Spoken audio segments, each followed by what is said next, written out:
Hi, welcome to my animation channel. Previously, I had talked about how observation is the most important skill that an animator can have. Then I had talked about video reference. Then I had also said that drawing really helps. Even if you're able to draw simple stick figures, that goes a long way.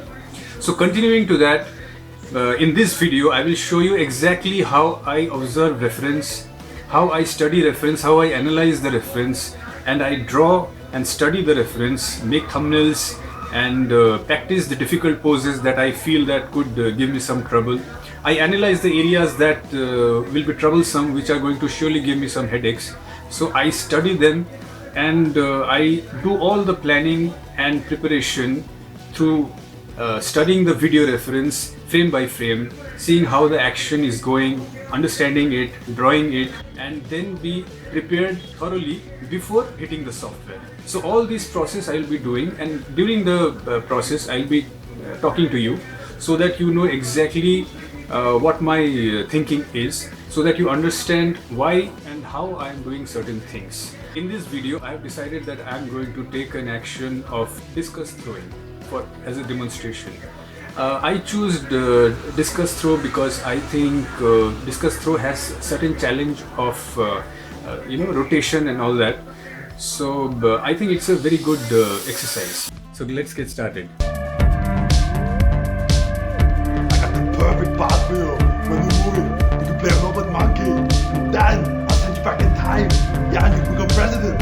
Yeah, it's perfect for you.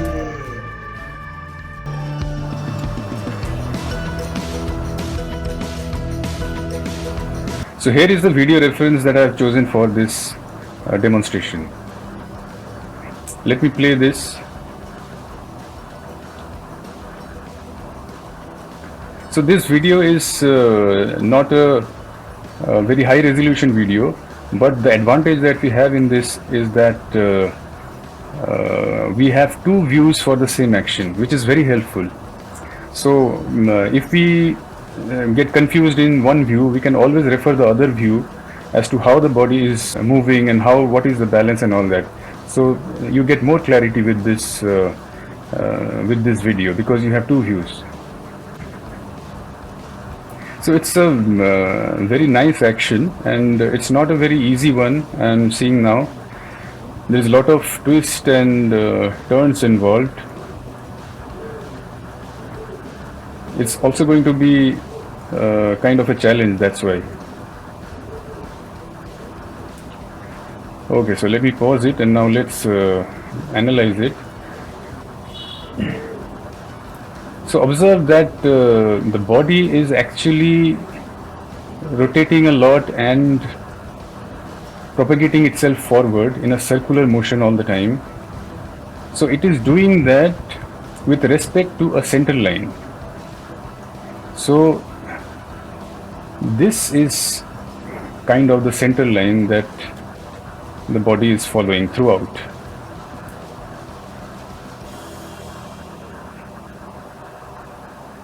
See? So this is the first observation that I made, that though the body is inclined, it is always doing that with respect to this center line. Same here. Same. So now it got straight, almost little bit inclination. So this is the first thing that we will keep in mind while we animate. Also, we will have our character go around imaginary center line. So the very first thing that you should observe in a reference of this nature, which is of mostly body mechanical nature, is that where are the contacts taking place? Where are the foot just taking off? So always observe that, okay, the foot is here, the foot has gone on its toes, it's landing, the feet goes up,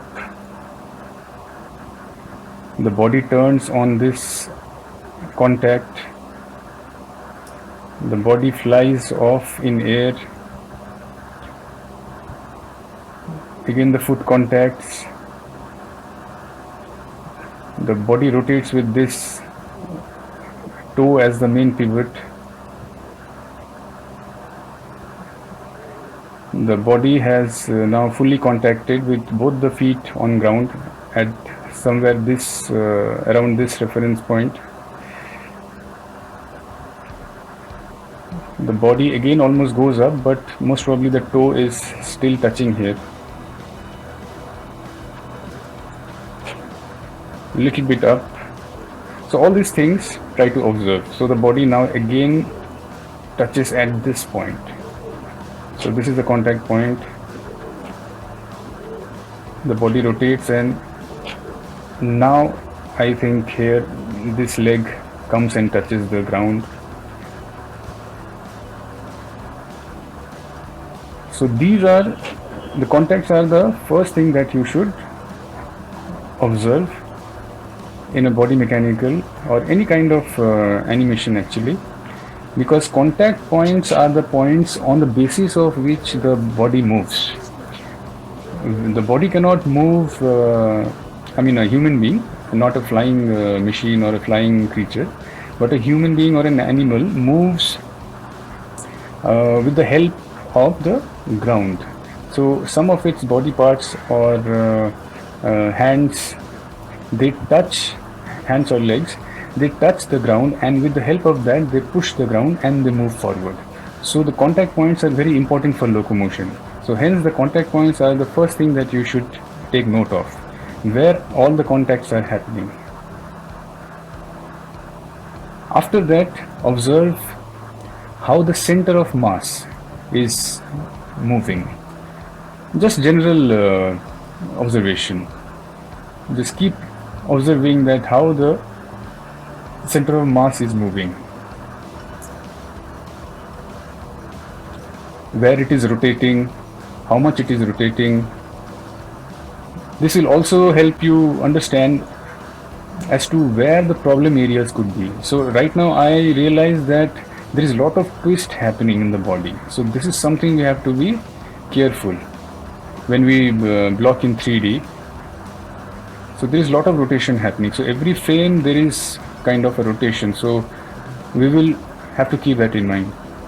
Then observe that when it is going up, when it is going down, general observations.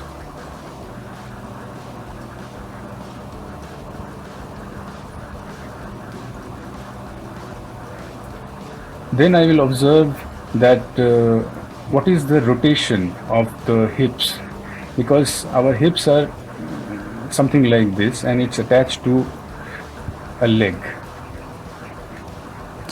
So when this, let's say when this leg takes the weight, this slacks little bit, so the hip rotates.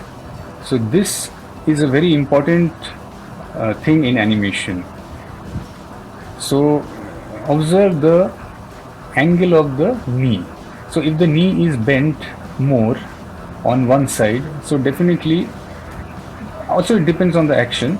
So definitely there has to be some rotation, some reflection of that rotation in the hip area as well. So this, observe the legs and the height at which the body is with relationship to the legs. So this will give you a good way to gauge as to what will be the angle of the hips. So many times we observe that a man or woman is standing with the knees like this, and there is an angle in the hips. So this is very important. So this we have to observe in our reference.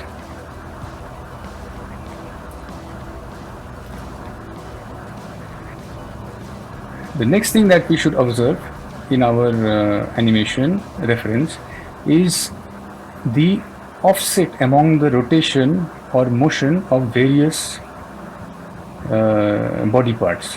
See, for example, the body starts to rotate back. Now see, observe this. Let us take this frame. The leg is facing this way, this leg is facing that way. So there is a immediate offset there, we can see. Now if you take the hips are going like this or like this, right? So again it's different from the rotation of the knee and both the knees. It's different from them. Now the torso is going somewhere there on the other side, that way it's facing. The face is little less but a lot facing on the other side. The hand is this way, and this hand with the discus it's this way. So you see that there is a total difference among the rotations of all the body parts. So this is what you have to observe next. It's very important for correct representation of the action that you see when you will animate.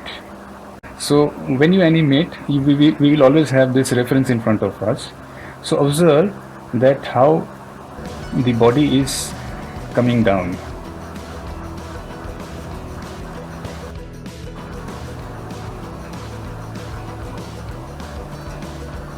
How the body is coming down. Now a pro tip is, see, to create variety and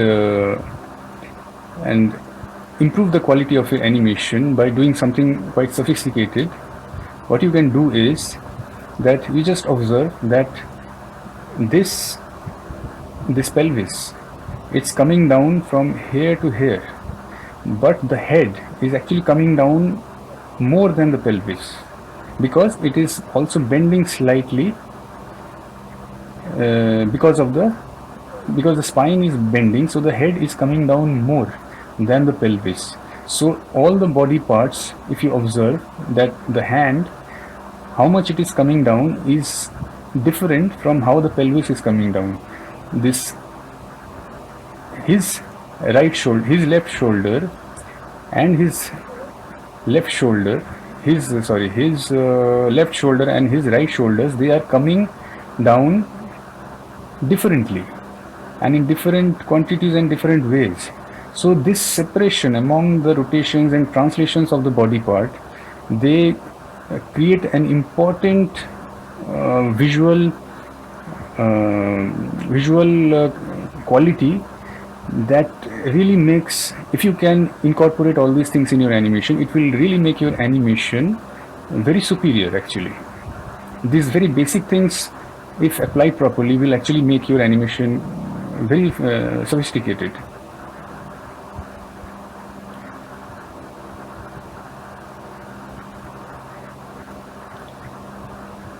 So now the body has started to turn. So now observe that this whole body is actually just taking a jump step at this point. It's kind of a jump step. Now from where did he get the energy? Very simple. This leg, he swung it so forcefully that he got the energy to lift himself, and now again land. It's just like a bouncing ball. Basically our torso from our pelvis point, it's basically almost like a bouncing ball. So this goes like this, bounces, turns, all along with the help of the legs. That's it.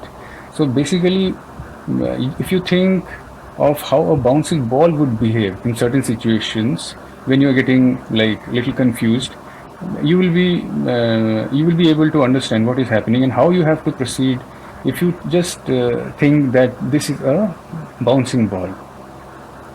And another tip I can give you is that if sometimes you are having trouble in understanding exactly what the body is doing, just think of it as a bouncing ball and just do something from your mind.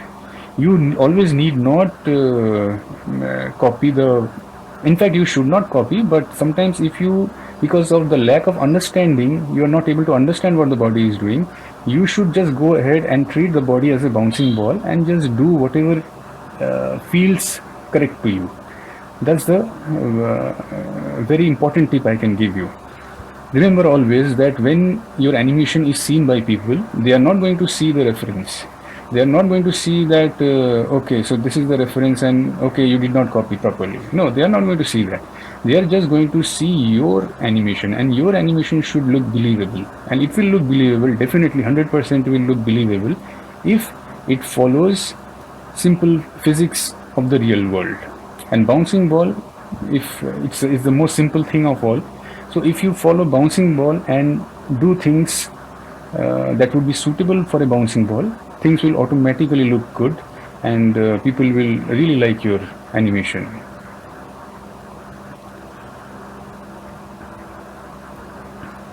Nice. So basically it's all about rotating.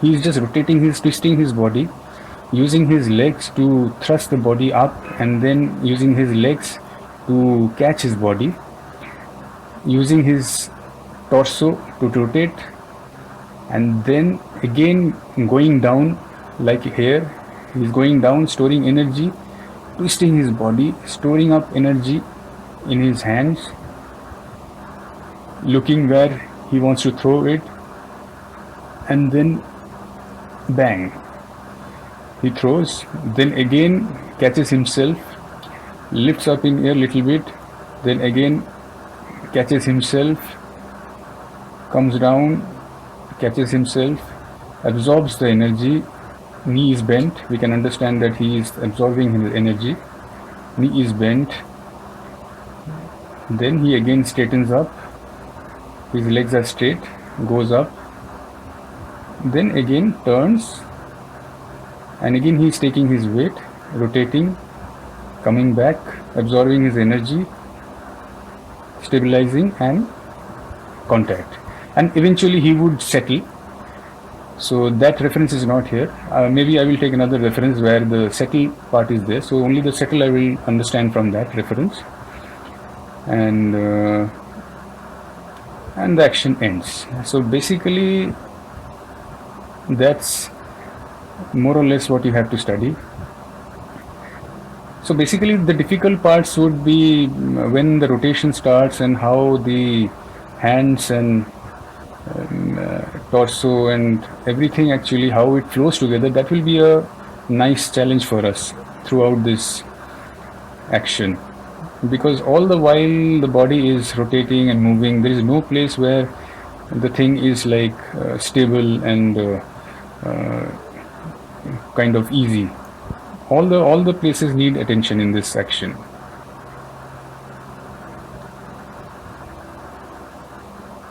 Right, let me play it once or twice again. Let's look at it.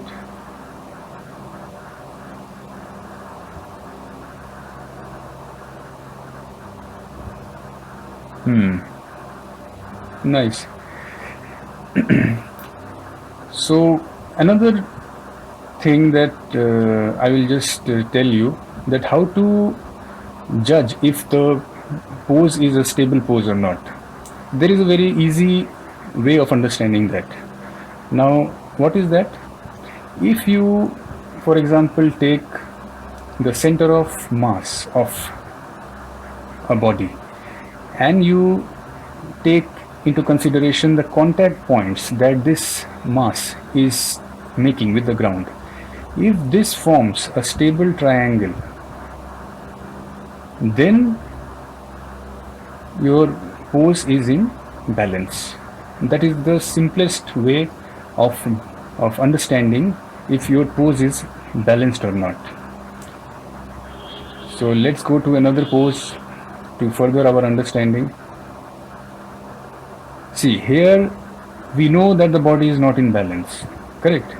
Here he is trying to topple himself in order to move, and then he will catch himself by moving his foot. So let's see how the triangle forms here. So this is the center of mass, this is the body of mass. So now I plot the center of the foot. So let's take a frame previous to this. So this is the contact, this is the contact. So if we plot this triangle, see, now we realize that this triangle is actually bending towards this side. So that means definitely he is trying to go out of balance. here it increases. And also we have to keep in mind that we have to refer to the top reference for this to see how much of a inclination and out of balance is there.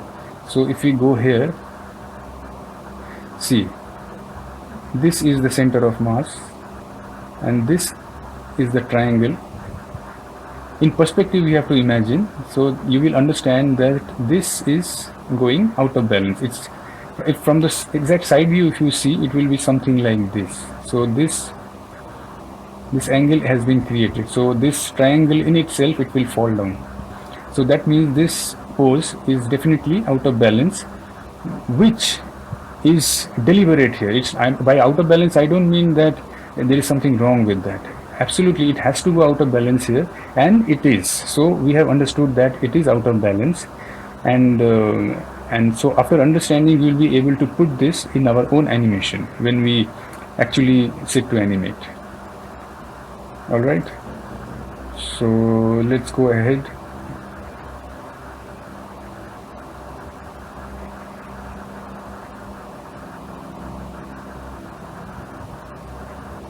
Another trick to understand if your body can remain in balance in a particular pose is that if you draw a center line between the contact points. For example, let's take this pose. So this is the contact point and this is another contact point. So here, if we draw a center line, see how much of a mass is there on this side. This much. Let me change the color and see how much of a mass is there on the other side.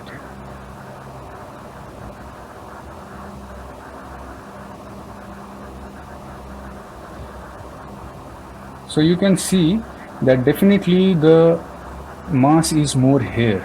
So that means the body will definitely be little off balance on this side.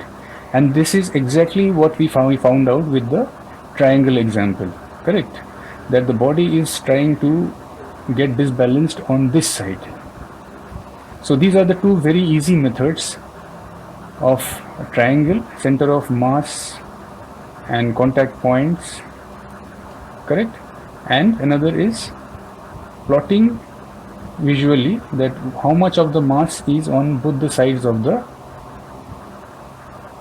center line between the two contact points. So these two are very good methods of understanding that if the body is going out of balance, if yes, then by how much. So if this is say 55%, this is 45%, so you can understand that by 10% there is off balance on this side, and the body will have to put that much energy to like tackle it or whatever. So moving ahead, let's see, there is any other thing coming to my mind which I can share with you.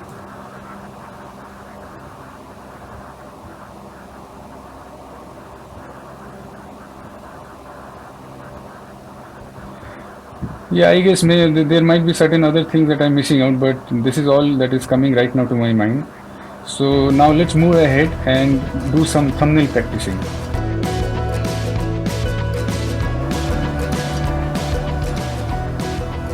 So I generally do this on paper pencil, but for easier creation of video from my side, I think I will just draw it here and show you. I will try to draw all the poses that I think are important. Basically, most of the poses will be important here because after all, the body is really twisting and turning. So we will have to make a lot of poses totally ourselves, not let our software do any of the in-betweens. But still,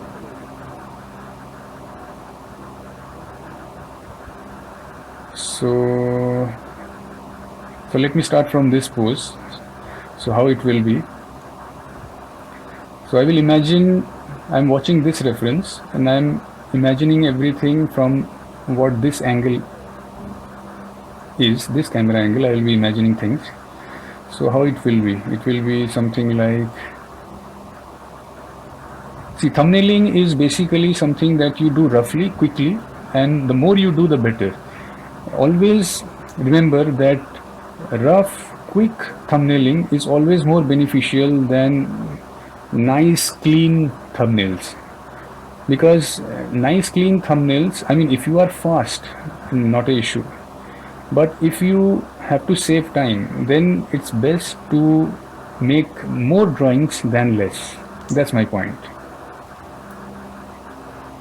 So if I imagine this pose from the front angle, so the leg will be something like this, on the toes, on this side like this, yeah, something like this, and this foot will be like this. So hips will be rotated like this most probably. There is also a twist in the torso. The head is rotated like this. The arms, it's taking the discus with two hands. So it will be somewhat like this.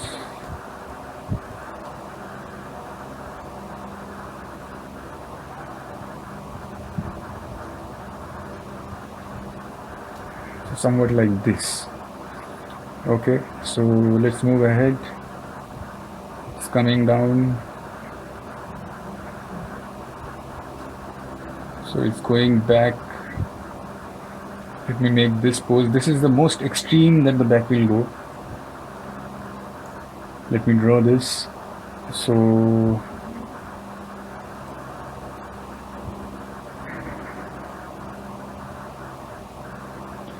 let me make at this place only.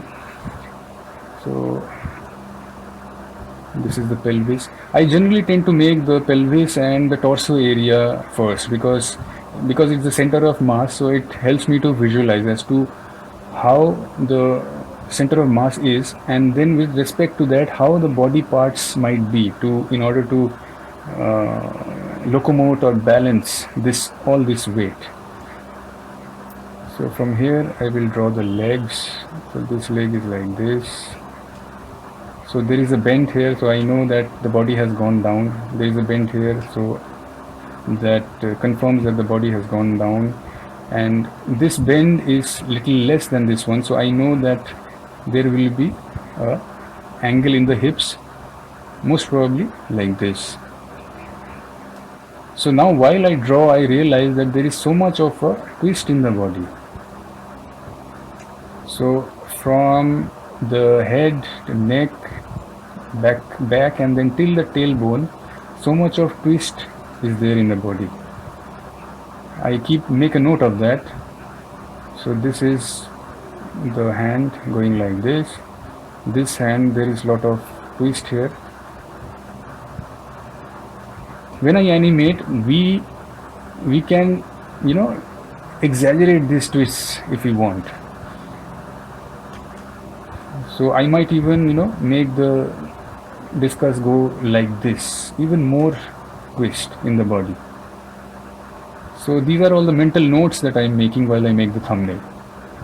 So let's go ahead. Let's rotate, simple, rotates. It will kick in, okay. I'm skipping some of the thumbnails to save some time.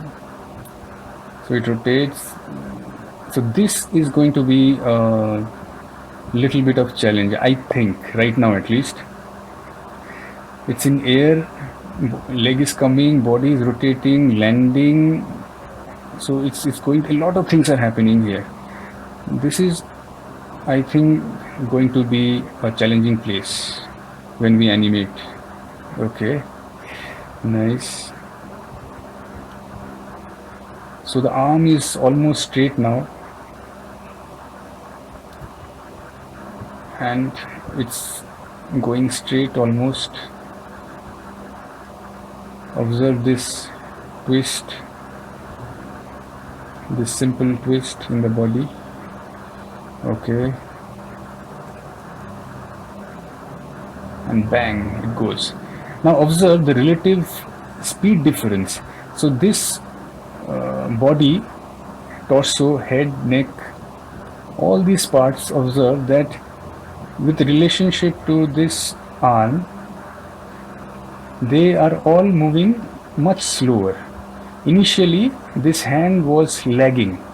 See, everything is rotated more than this hand. This hand is lagging. But now, from this point onwards, bam, the hand goes, it throws the discus, it returns, and now it's leading. See, this hand is now leading others. Comes back. So now at this point it has absorbed the energy and it's now gone into a normal default pose. Now it will come back with rest of the body. Right.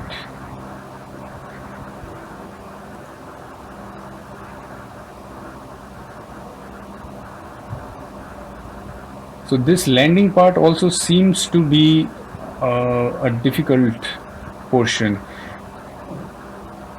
We will have to meticulously do this portion, because to give this feeling that there is a force in the throw, and then also a kind of a sense of getting off balance. So representing all these things through our animation would be a nice challenge.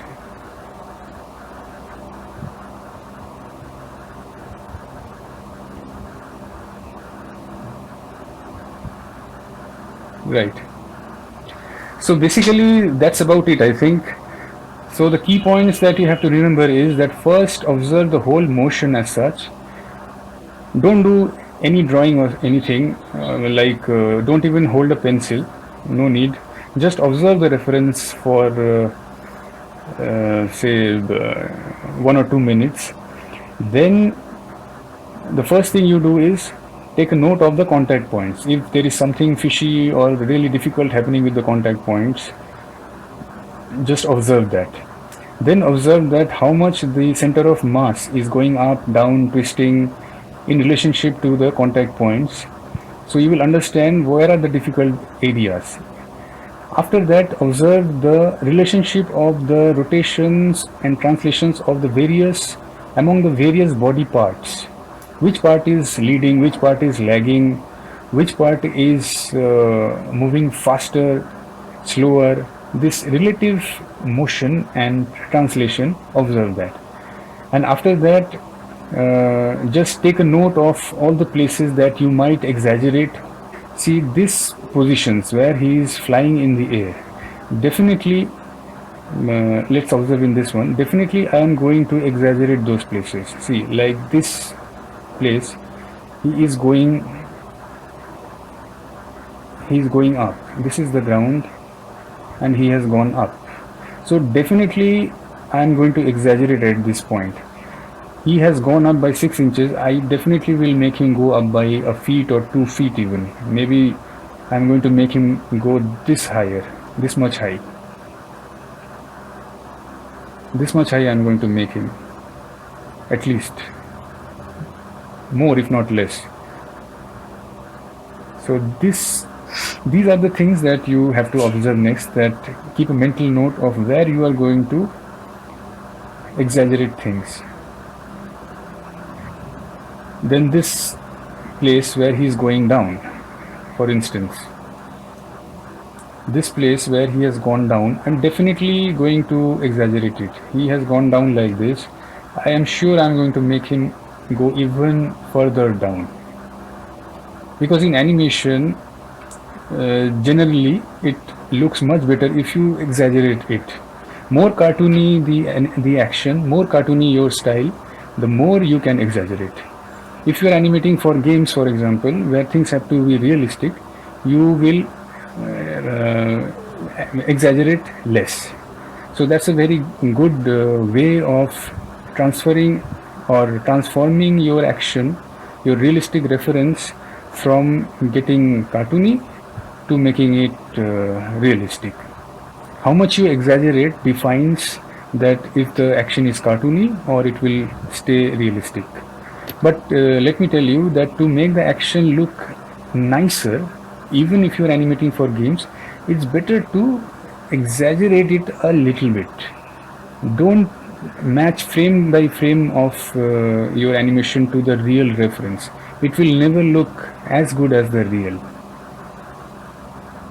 Okay, so moving on. So I made this quick study. Okay, so let's move on. Let's see if there is any other place.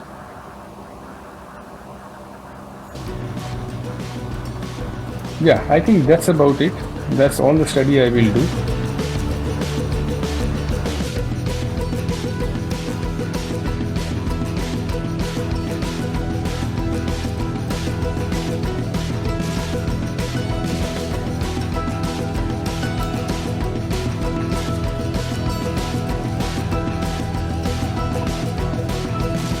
So I think it is clear to you that how with simple stick figures you can really study the animation. If you have any comments, please write them in the comment section. If there is any topic on which you want me to make a video, do let me know that as well. Thanks for watching. See you in the next video. Bye.